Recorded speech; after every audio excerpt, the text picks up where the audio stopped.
For the past 2 decades, Marvel fans have had no shortage of content related to Marvel's most famous wall-crawling crime fighter, with Spider-Man films being released on the regular every few years or so ever since 2002. It has become apparent that the multiple generations of fans have chosen their favorite iteration of the webhead. Now though, for the first time in history, the 3 most prominent live-action iterations are set to share the big screen in December's Spider-Man No Way Home. So with the likes of Tobey Maguire, Andrew Garfield, and Tom Holland all set to take the stage in just a few short months, we are left to wonder which of these 3 iterations is truly the strongest in terms of physical feats, and who is the most formidable in a fight. So stick with us today, watchers of the Marvel multiverse, as we delve into some of the most impressive physical feats of these 3 Spider-Men in order to decide who is truly the strongest iteration of the character. It is important to note, however, that we will not be ranking anything in relation to the actors' performances, nor deciding who is in any way the best Spider-Man.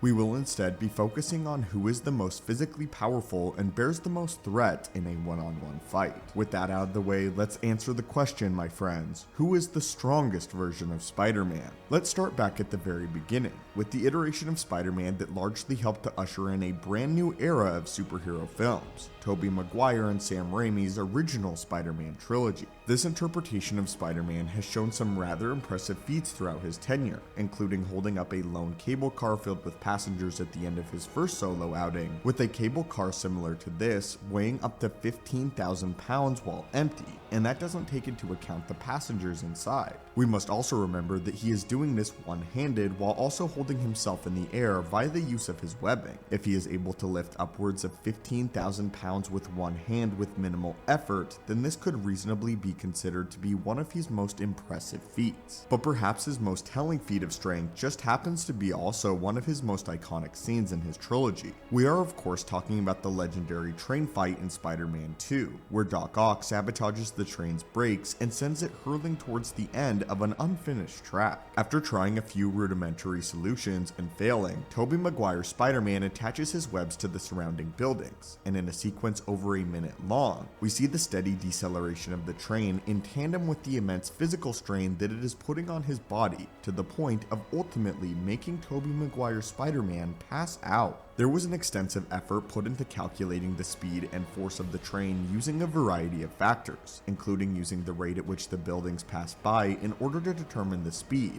as well as the timing of how long it took the train to decelerate, which we won't delve too deeply into right now, but the final results was that Spider-Man would have needed to exert a force of over 200,000 newtons in order to stop the train, which roughly equates to 45,000 pounds of force. Given that this directly results in Spider-Man passing out, we can safely assume that this is the upper limit of his strength capabilities. Still though, are you kidding me? 45,000 pounds? That's absolutely insane. Not to mention a feat that's going to be very difficult to beat. I think it's clear that these are the 2 most prominent feats of Tobey Maguire's Spider-Man in terms of raw strength. Now, let's go ahead and move on. How does this compare to other interpretations played by other actors across different franchises? Next, let's take a look at Andrew Garfield across the Amazing Spider-Man duology. Unfortunately for Andrew Garfield, or rather for us, Andrew doesn't seem to have much in the way of physical feats in his tenure as Spider-Man. But this is in part due to the fact that we don't appear to see the upper limits of his potential. Perhaps the closest we see is in his first solo outing when he saves Jack from the Lizard's rampage.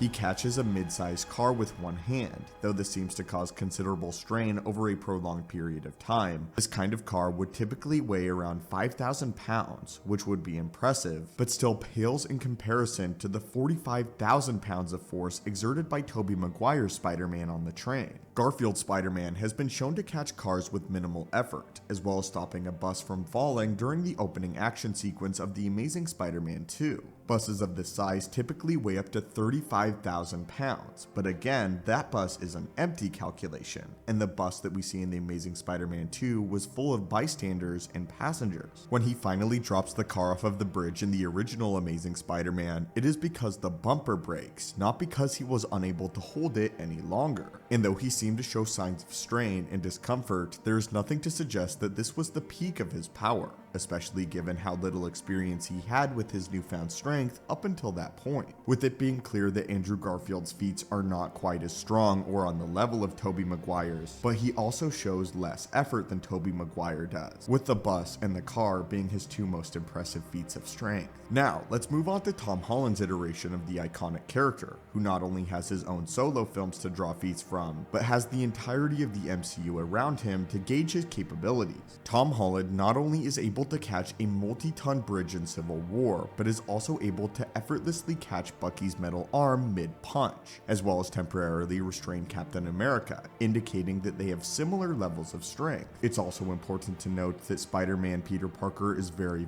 young here and will likely grow in strength as time goes on. In the MCU, the capabilities of a super soldier vary from that of the comics, but in the MCU, these super soldiers have shown incredible feats of strength, from Cap holding a helicopter back from taking off to single-handedly taking down a Quinjet and damaging a suit of Iron Man armor, which is made primarily of specialized gold titanium alloy. Though we do not have any direct confirmation that Tom Holland's Spider-Man is comparable to an MCU super soldier, the fact that he is capable of going toe-to-toe with two of them during the airport fight and matching their strength is a strong indication, but this may not be his greatest feat of strength in the MCU to date. It is important to note though that the limits of Spider-Man's strength could actually go beyond the super soldier, and likely will, especially because of how easily he caught Bucky's punch in Civil War. In Spider-Man Homecoming, upon tracking down Adrian Toomes to a ferry and engaging in a brief battle, the ferry is cut in half. A large ferry of roughly the same size has a dead weight of over 220,000 pounds, and that again is not to mention the weight of the crew,